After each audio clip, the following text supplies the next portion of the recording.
it was a quite muddy road at times, so I thought I should share some of the pitfalls that we ran into, that you probably will run into as well if you're trying out mode programming. So one of the first things that we encountered, and you might encounter as well, is that it feels like you're in the middle of a hen house. Everybody is talking all the time at the same time over each other, and I know somebody needs to brag about they know the domain logic the best or the business rules, and yeah, all these kind of heated discussions. In our case, it was a lot of hot debates about how to perform a certain refactoring in IntelliJ with the least amount of keystrokes. So it can be productive, but that's really what we're there to do, to solve the problem we're working on. So when we start to think about this, think about flow, and have a sense of progress on the problem we're actually trying to solve, things will get better. Like, maybe we don't need to have this discussion now. Is it contributing to solving the actual problem? Maybe you can bite your tongue for 15 more minutes about that urgent need for refactoring you notice in the source code that nobody else of your teammates seems to notice.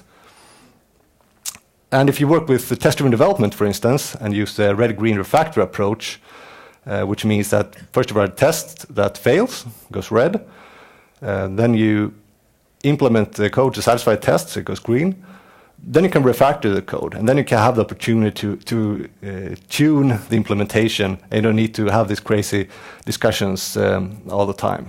So keep focus on the problem you're actually trying to solve. Keep that in mind all the time. And a good thing in mode programming, since there are more people sitting together, there's always somebody to remind you about, hey, let's take a time out here. This is not really what we're trying to do here. In the beginning, we noticed we had a lot of discussions about coding standards. How do we want to structure a source code, how to name things, and so on. And to be honest, as developers, we tend to read more code than we write. So it's always good if the code looks coherent and consistent throughout the code base. We've probably all seen code bases where we can definitely see that this method over here was probably written by John because he always has a particular way to name his methods or variables, and Mike probably wrote this because he's more sloppy with indentation or whatever. But as we went along, we could agree upon coding standards, and after a while, all the code looked the same, regardless of who wrote it. And I mean, there could be some things that maybe I didn't like personally about the convention, but we agreed upon it, and that's how we went forward. Which brought an interesting aspect as well. When sometimes you want to look in the source code history for who introduced a particular change, it might not even be certain that the person's name in the commit log was actually a person at the keyboard at the time. So we thought, okay, how can we make sure that we always address this issue and we can have the full traceability of who were actually involved in a certain code change, since we can't really trust the author. That's just like the author of the machine we used when mode programming. So we solved this in a quite simple way. We just made a convention that on the second line of each commit message, we just specify all the team members that were involved in a code change at that particular time. And we had a git commit hook upstream in our source control system to actually verify that something was specified on the second line, and these names that were specified had to match the names of the team members at that point in time. So we could always have full traceability of who were involved in a certain code change. But to be fair, most of the times it was everybody. Another problem you might face, which is not really unique to mode programming, I've encountered it when I'm pair programmed as well, and it's one person starting to hog the keyboard and sits for a very long time. It gets boring to sit on the side, and it's hard to keep engagement up. So we solved this by just simply adding a timer. We tried physical timers, but we ended up with one in our IDE, which you could set on a fixed amount of time, for instance, 6 minutes. And when the clock went off, the person at the keyboard just raised its hands and passed along the keyboard to the next person. And this way we could make sure that everybody was constantly contributing, because we were all developers, we all love to code and sit at the keyboard. But also we could keep engagement up and fight boredom. And this worked well. It was a good first step, but since we sat like from early morning until lunch this way, and same in the afternoon for very long periods of time, people have needs. Somebody needs to get a new cup of coffee, or get a banana, or use a toilet, or somebody starts checking their phone after a while, and all of a sudden you're there at the keyboard, you start to notice like, I'm just surrounded by a bunch of zombies looking at their phones, and this is not really contributing to the actual solving the problem. I'm creating these new features. This is not mode programming. This is just, I guess, zombie programming. So, okay, we thought about this. How can we keep engagement up? So we want to fight the boredom, but we want to stay focused. And it's exhausting, so maybe it's good to have some breaks. So we start to employ the Pomodoro Technique. So if you haven't heard about the Pomodoro Technique, it's essentially about you sitting focused for a certain period of time, for instance, 25 minutes, working on completing a certain specific task. And after that period of time, you take a few minutes break, get your mind off that and think about something else. You can get a coffee or something. And then when you start again, you can work focused on solving either the same task if you didn't complete it or a new task if you solved the previous one. So this worked quite well for us. We noticed that when we took a break, people could go and get their coffee or bananas, make the phone call they need to do. But when we all gathered back after a few minutes of break, we could work focused because we knew now we need to work focused for 25, 30 minutes, and then we'd have the next break. So it made it so much better in terms of keeping the engagement up and working focused on actually solving the problems we were supposed to solve. And to remind us of all these concepts that we agreed upon, the ways of working, we just decided let's create a simple checklist to remind us of these things, because we're humans. We're quite horrible at remembering things we've agreed upon. So we just created a checklist, printed it, put it on the wall next to our TV screen, so we'd always be reminded until we had this, like in the back of our heads naturally, we didn't need to think about it anymore. So one thing when working together quite closely is to make sure that everybody's comfortable. And one of the things we had was we had a debate on which kind of operating system to use. We had like a 50-50 split between developers using a Mac, like myself, or the others that use a Linux. And we noticed it was quite cumbersome for the people not used to a Mac to use a Mac when we used a Mac. And we had different key maps in IntelliJ, which was hard, even though we were familiar with the keyboard layout. So we decided everybody's familiar with or comfortable using a Linux computer with like the standard key map of IntelliJ. Let's use the same aliases in the terminal, so we can all be comfortable working in this environment regardless of which box it is. This is the Linux box, and everybody feels comfortable being the driver, and we can be productive. We also remind ourselves about the things that I mentioned, like let's set a timer, remember to take the breaks, have discipline, and most importantly is to have fun working together. But when we worked with this for quite a while, we had all these different things that were on the checklist in the back of our heads, which started to be comfortable. We discovered that we didn't really need the timer as much, because we discovered this concept called strong pairing, which is something you can use when you pair program as well. We noticed that at times when we had some idea, somebody knew how to solve a particular problem, they took the keyboard, started hacking away, and all of a sudden all the other people around that person just tried to decipher the code that was written on the screen, or if there were a lot of window juggling, you almost get seasick, what's happening, hard to follow.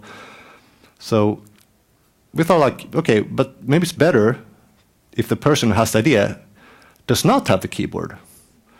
And this is essentially what strong pairing is about. That you have a driver, which is the person at the keyboard, and you have a navigator or multiple navigators that are the ones who have the idea and can talk in a high-level abstraction on what problem you're trying to solve. So, for instance, you can think about this as having a driver and navigator in a car.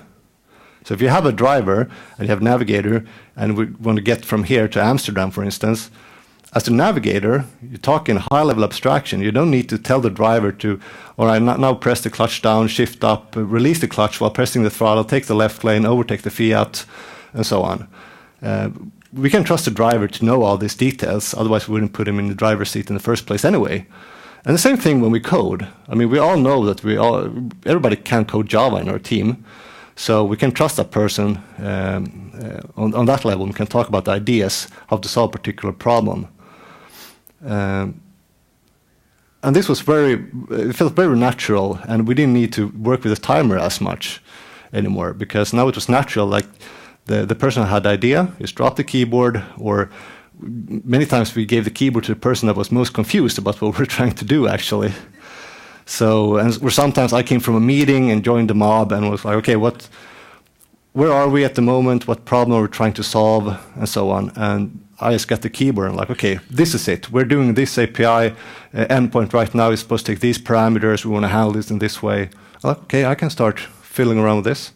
And quite quickly you're into the loop of what we're trying to solve. During 1 week, we had a few production incidents, which made me, as a coach for the team, to focus on quality on the next retrospective. And one of the outcomes from that retrospective was that we should probably do more strict TDD. I mean, we had automated test cases for everything, unit tests, component tests, integration tests, but we didn't really always write the test first. It was mostly written afterwards. But I thought, okay, let's give it a chance and write the test first all the time. And we noticed a quite interesting side effect. Not only did the code quality go up, but also we noticed that we didn't need to do a lot of rework on some things that we didn't really have the same understanding of. So before we started implementing something, we wrote the test cases, and already there we could notice that maybe there's a corner case here we didn't think about. We just like set the expectations for everybody in the team on how to solve a particular problem, which is quite useful. So this is how it looked like when we started with mode programming. We just had the TV there, a big sofa. It was all right in the beginning. It was quite shielded off.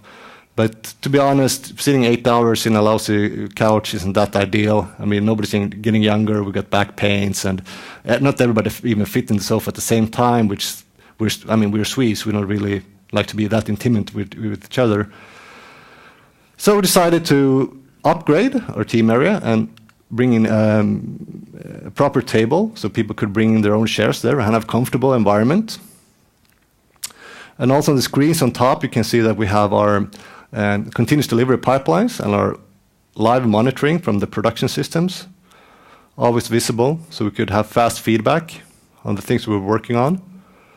So we were sitting there the whole days, every work day, and we looked at, when we're coding, like, is this a small change that we can do, an isolated change that we can just send out to production? Then we shipped it, and we can just follow in the continuous delivery pipelines on the screen, how we went through the pipeline, if it passed all the gatekeeping. If something went red in the pipeline, we could immediately address that while we're still in the same context of that problem. Or if there was something happening in production, we could get fast feedback and address that right away. So I thought I should talk a little bit about continuous delivery, which was something that we used. It's not a prerequisite for mode programming in a sense, but it worked very well together. So when we talk about continuous delivery, it's about getting code changes out to the users as quickly as possible in a safe, reliable, repetitive way. So there are two requirements for you to fulfill in order to do continuous delivery. The first thing is that your source code should always be working. It should always be in a releasable state. And the second thing is that the whole delivery process should be fully automated. So in our case, we use continuous deployment. So every time we push code, we could just follow it through the pipelines on the screen, and 25 to 30 minutes later, it was out in production.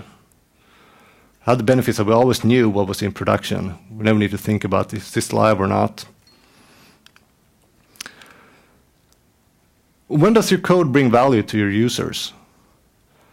Well, it's when it's production, and it's the end of the main branch if you're doing continuous delivery. So we use trunk-based delivery all the way. We never use branches, except for if somebody had to safe keep something that we didn't push production before it went home. So we want to keep doing that the next day or something, unless we have a hardware problem or something. But always use the master branch. Because if you're doing branches, you're not really integrating your code. That's not continuous integration. Then you can't be sure that your software always is working. And to be honest, if you're doing mob programming, everybody's working on the same thing anyway, so there's like really no point in doing branches in the first place.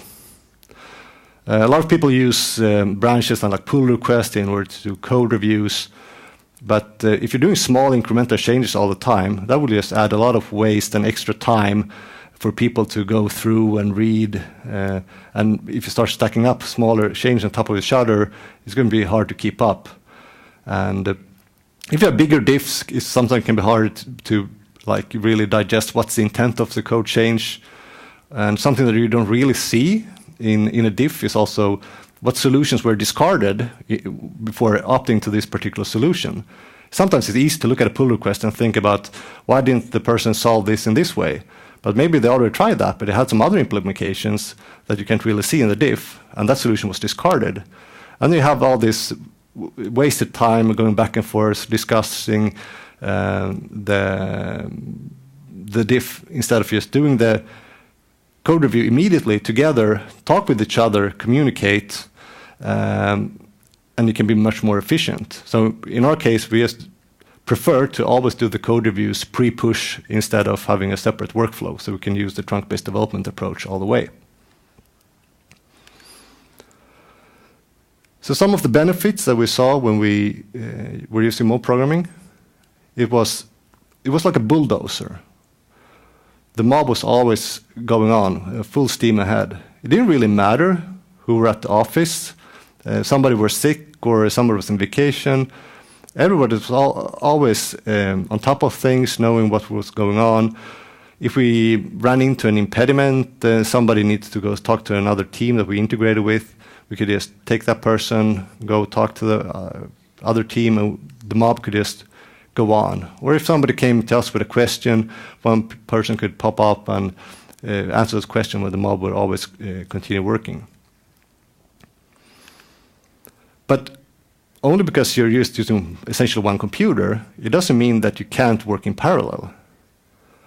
So one quite useful concept that we noticed was, let me give you an example. If you're coding something, and you will notice that eventually, in like 15 minutes' time, you probably need to interact with the database, and we need to design a new database query to pull up this data. Then one person, preferably the SQL guru in the team, can just pop up his laptop, start developing that SQL query, while the mob is continuing with the Java code. And once they get to the point that they need to actually implement the SQL query, it's already solved. So it's quite useful to work in parallel, or if you're running into a problem, you don't really know which Spring Boot annotation to use, and somebody can work on a separate computer to read in Stack Overflow how to solve that problem, while the mob can continue with something else. So it's working in parallel, but at the same problem at the same time. So one of the biggest benefits with mob programming is obviously that we can make use of all the collective skills that we have in our team to solve our problems.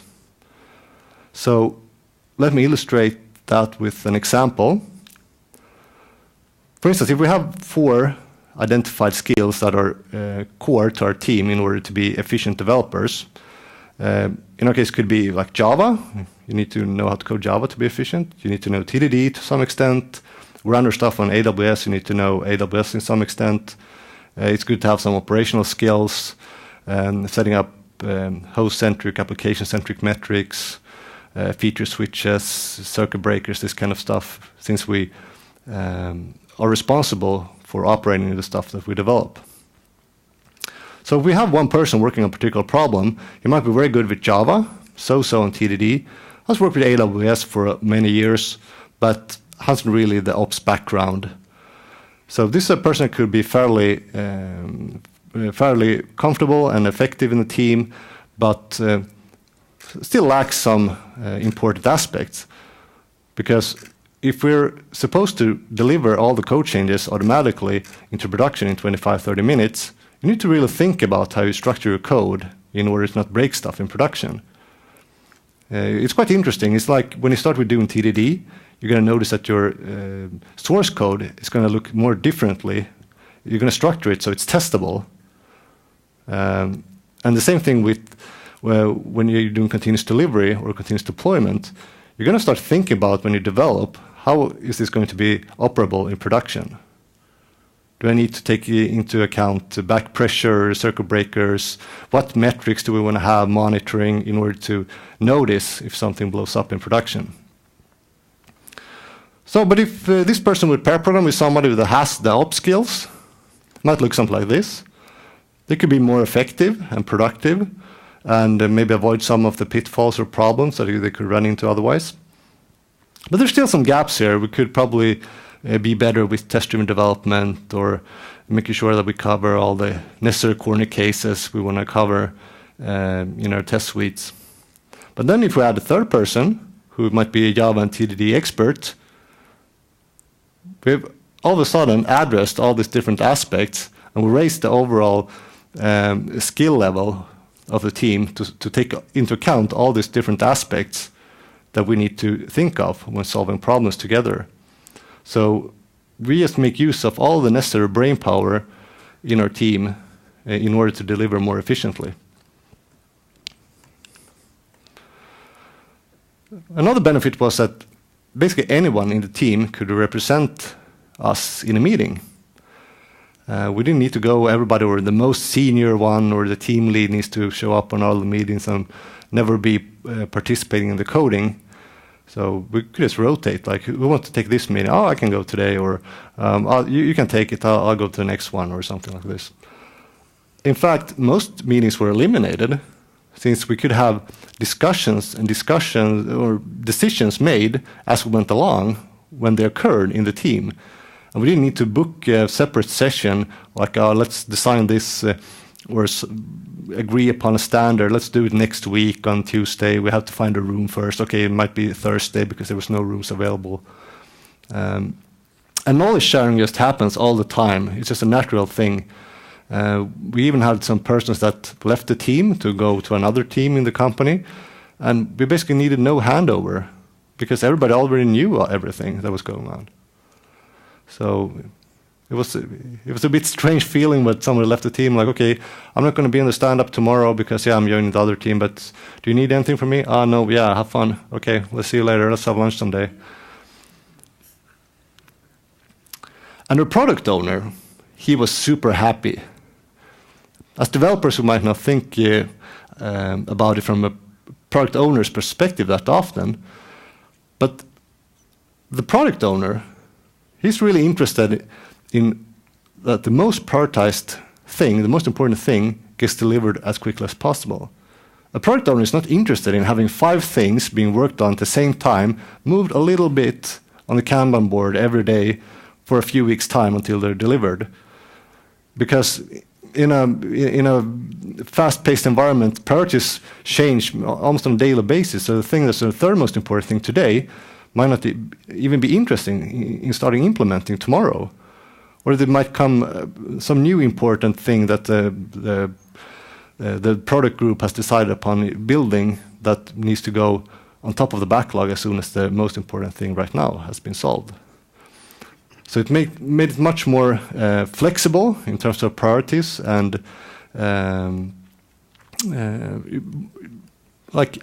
agile in that sense, that it's more agile in what we can focus on, working on. And we had decided that keeping all the tickets that we work on fairly small, like it should take 3 days to implement each one of them. If it takes more than 3 days, it's probably too big. So we had, on the daily stand-up meetings every morning, we put a dot on each tick that we worked on. And on the third day, when there was 3 dots, we decided, okay, we need to finish this today. Are we confident that we will do that? If yes, then we'll finish it. If not, then let's just slice it and see what user value have we already provided or can we provide. So maybe we can provide 80% of the user value today, and leave the rest of 20% separately. So we can just create a new ticket for that, reprioritize that, and maybe we can do some more important stuff before we add this last 20%. So I get a common question I get is, what's the team size you should have for mob programming? How many people is sufficient? Is it 3, 5, 7, 1,000 or something? In our case, in our team, we were mostly between 5 and 7 developers during my time there. And for us, the sweet spot was probably 5. At 7, we felt it was a little bit too much, but when we were 7, then we usually had like a pair programming and a mob with the rest of the people. And we decided on the daily stand-up meeting in the morning which formation to use for which particular problems. But to be honest, if there's 7 people, there's probably always somebody going to be sick or on holiday or with sick kids. So we mostly just mobbed, and we did that every day. We just never worked solo at all.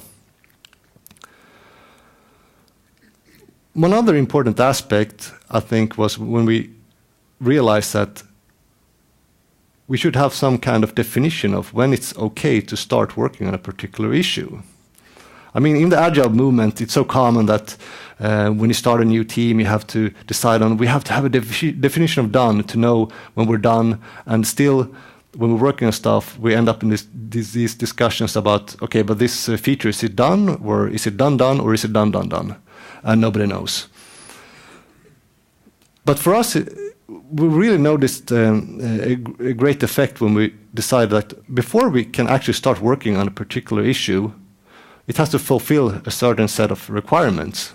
For instance, everybody in the team should understand the problem, because if you can't describe the problem, you will never find a solution to that problem.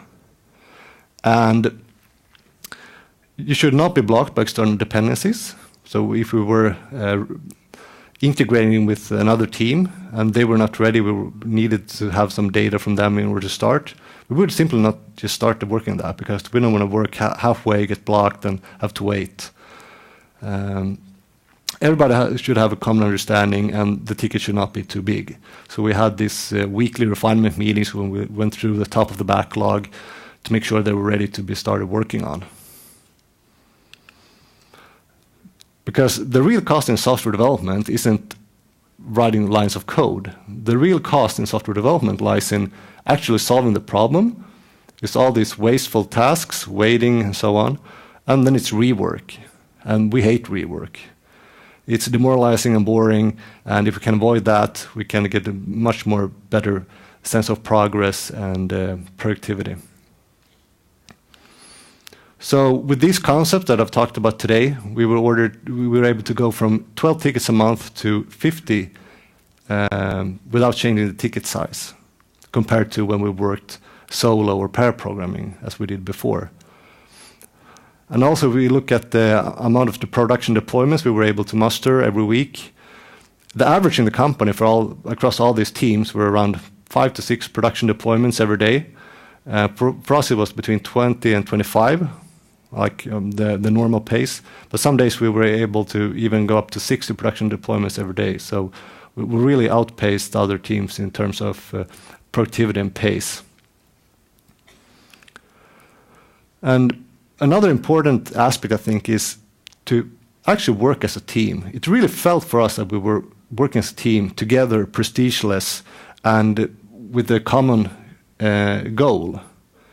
Because we talk a lot about development teams in our industry, but is it really a team that has the same goal, or is it just a group of people sharing the same interest? You can compare it to an ice hockey team, which has the same goals, to win the game or the championship, or just a group of people playing pickup hockey on a frozen lake. They're probably there for different reasons, but they have a common interest. But the important aspect, I think, for you to get this to work is to make sure everybody's comfortable, you work together as a team, no prestige, and have a lot of fun while doing it. Thank you very much for listening.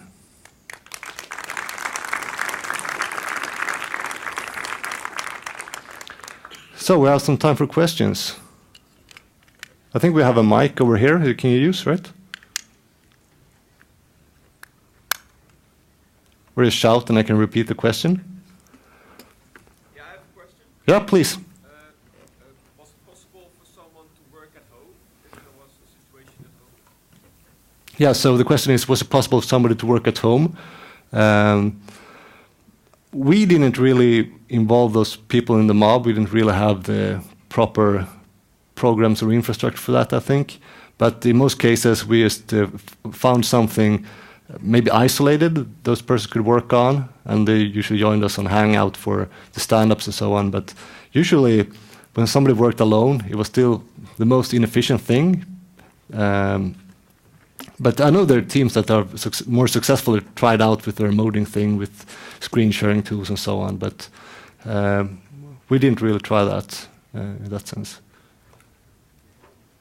Yeah? Did you only have developers in the mob, or also testers, analysts? So the question is what roles basically we had in our team, just developers. Well, since we had teams with had end-to-end responsibility, we need to cover all these different aspects. So we all had different like specialities in the team. Like, for instance, I'm more into test automation than maybe the others. So maybe I thought more about how we're going to test this, what kind of test cases do we need to write. But we had everything is automated, like all the tests. We didn't have any like, oh, this is a test person, I do manual regression tests, because that's kind of becomes a bottleneck and counterfeits the continuous delivery approach. But we have some people more skilled into the operation things, AWS, while more people were skilled in the core Java things or new Spring framework which we used. So we had a lot of different skills, but I think it's a lot about how you assemble the teams as well to make sure you have this good mix and address all the different aspects you need to consider in order for a team to be effective. Were there people that didn't like mob programming? Yeah, were there people that didn't like mob programming? Well, obviously at first there were some people that were more skeptical, and everybody's different with different personalities. We had some people that were more maybe not as extrovert or social, like to think about problems by themselves for a long period of time. People from different backgrounds, different cultures, but in the end, I think when you got more comfortable in it, and we could see the results, people got more comfortable working that way. In the beginning, I think we all felt like we weren't really productive because we didn't really have the keyboard as you usually do, and maybe you don't feel that you're contributing as much. But it's like you have to look at it on the whole picture, like a holistic view of the approach and the problems you're trying to solve, and make sure that everybody contributes and feel that their skills are actually used to solve those particular problems. So that's something that we work with quite a lot in the beginning. But that's definitely something to keep in mind. Please. How would you integrate a junior developer? Yeah, so how would you integrate a junior developer is a question. So about our team, most people were quite senior, but we also had more junior people. We had one person coming in directly from the university, joining our team. And it can be quite exhausting in the beginning, but it was like that even for me, who had been working for 10 years in the industry. Coming in there in the beginning, it's a new context, new domain, business rules and terms that I've never heard about. So I think in the beginning, we were basically all on the same page anyway. So what I did to get up to speed with what the team was working on, I was in the mob for the day until like maybe 3 p.m. And then in the afternoon, I spent an hour or so or two to just deep dive into some problems or how to figure out how stuff working under the hoods. And I think it's important in general to have some time, some slack time, in order for you to both build on the knowledge, but also to like sharpen your tools, learn new things, and not always just sitting there full focus on just hammering and drilling and solving problems all the time. So over here. Have you had big skill differences in your project team, and have you witnessed conflicts appearing about that? So the question is about different skill sets and conflicts. Well, we had a quite similar stack of these 15 services that we had. 14 were back-end with some external-facing APIs, but also internal-facing APIs. We had just one front-end app. And sure, I'm more of a back-end guy, so I had a lot of problems with this React framework in the front-end. But when I worked together with the person who were more knowledgeable in the front-end, we can still help each other out. Like, okay, how are you doing this in the front-end? Okay, but in the back-end, we use these kind of concepts. Maybe we can apply these to solve this problem, or the other way around. But sure, we had a lot of conflicts in the beginning. Some more heated debates, but I think you have to look at it as like being just constructive. So we had mostly heated debates about code conventions. So like, I'm more for static methods in Java, and some people were really hating it. So we're like, okay, we can't really decide. So let's just pros and cons, put everything up there on the board, discuss the options, and then after a while, you get a common understanding of the problem and the sense of, okay, which do we prefer the best? Let's just go with that, take a decision. There's no prestige or anything like this. But yeah, we're all humans, so it's a lot about psychology. Yeah, in top. How long did it take for you to get bootstrap, like to get this started and run smoothly? So how long did it take for us to get this up and running, to run smoothly? I would say maybe a few months. I felt then we had like a good first steps. At least we had a foundation, because in the first weeks we really didn't know what we were doing. But every second week we had a retrospective there to improve upon that. We read some blog articles and just tried out different experiments. The good thing with doing retrospects every second week, you can just run an experiment for 2 weeks, see do we like it or not. We don't commit to anything. Some people are very conservative in that sense, like, we've always done it this way, I don't want to try anything new, or we shouldn't change this. But if you convince them to, like, let's just try it for 2 weeks, that's it. After 2 weeks we can back out. If we don't like it, we can try something else.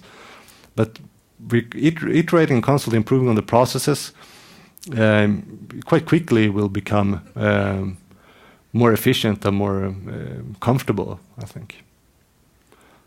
In the far up there, yeah. You call yourself the team lead. What does it mean in such a context, being a team lead? So what's the team lead in this context? Well, in our sense, it was somebody senior who still had a lot of industry experience, but that person was also more responsible for the well-being of the team members, had one-on-ones and like coaching and making sure that their personal development aligned with the company vision, I guess. It was more at that level, not about like seniority in knowing the code base the best or the domain logic or stuff like that. That was basically everybody was on the same page there. Yeah, another question?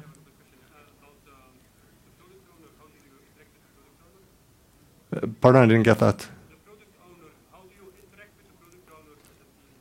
So how did we interact with the product owner? The product owner was quite present. He was out there in the daily stand-up meetings. He usually came by the mob and asked how we're doing. I think it's important that the product owner feels that he or she is part of the team. We actually had our product owner sitting in the mob coding with us one time, but after spending 5 minutes in trying to find the curly braces for an if statement, he just gave up. But kudos for trying. So, but sometimes we had the product owner sitting in the mob to just like discuss what problem are we trying to solve, and like are making sure to address all the use cases that the customer will face. So yeah, we have to involve everybody, because that's knowledge that we want to have and make use of when we solve our problems and create new features. Please. Did you keep your teams together over the run of multiple projects, or was it like a team for one project? We had teams. The question was if we had the team together for a particular project only, or for span multiple projects. So it was a team that was more, I wouldn't say like a feature team, but more into that sense, like we owned a certain set of external facing APIs and some core functionality for the company. So it was more around that, and regardless of their projects, the company-wide projects, we were together in a team. But we had quite many rotations of people during this time. I was there for 1.5 years, and a lot of people started and some people left, but they didn't really have such a big impact on the pace or productivity. I think it was more about, yeah, okay, now we need to address that we don't really have this particular skill set anymore. So always think about how to assemble the team so we can make sure to cover all these different aspects that we need to consider. Did you mob program full-time the whole sprint?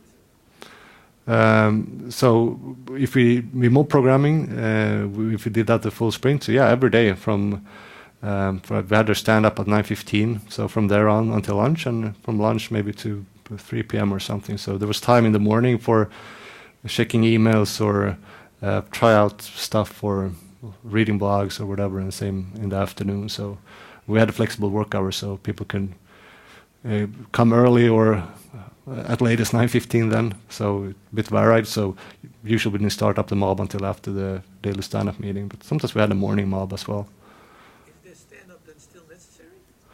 Yeah, that was a good question. So, was the stand-up still necessary? We didn't really focus about like the classical things going around. Everybody said, "Oh, I was doing this yesterday, and I'm going to do this today." We rather just looked at the board and like walked the board. Usually, since we were just only working on 1 or 2 things at the same time, we only had like 2 swim lanes on our board. So it's very easy. We just look at what's the state of the current thing we're working on. Have we run into some issues, impediments we need to address, or do you think we're going to be done when we think we're going to be done? Are the production issues that we need to address? Did something happen last night when we were on call that we need to address? It was more about this kind of things, or like which meetings do we have today that somebody needs to attend, or stuff like that. I think we're out of time now, but if you have any more questions, just feel free to grab me during the conference or ping me on Twitter or LinkedIn or something. Thank you very much.